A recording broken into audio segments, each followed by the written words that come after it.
আমি তারেক রহমানের রিঅ্যাকশন করতে চাইতে পারি, কিন্তু আহমদ আজম না।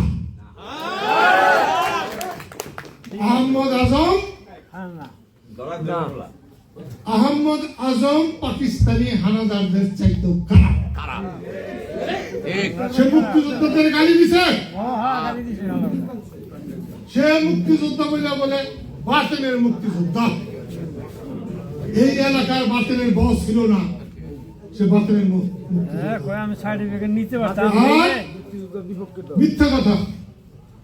আমি মিথ্যা কথা বলা আর খুন করলে তারে আমি ছাড়তে পারি।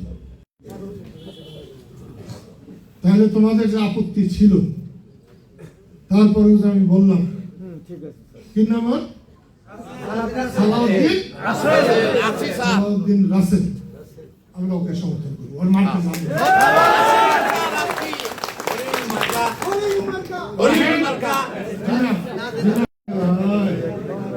এক মাঘে যে শীত যায় না, এইটা বুঝিয়ে দিতে হবে।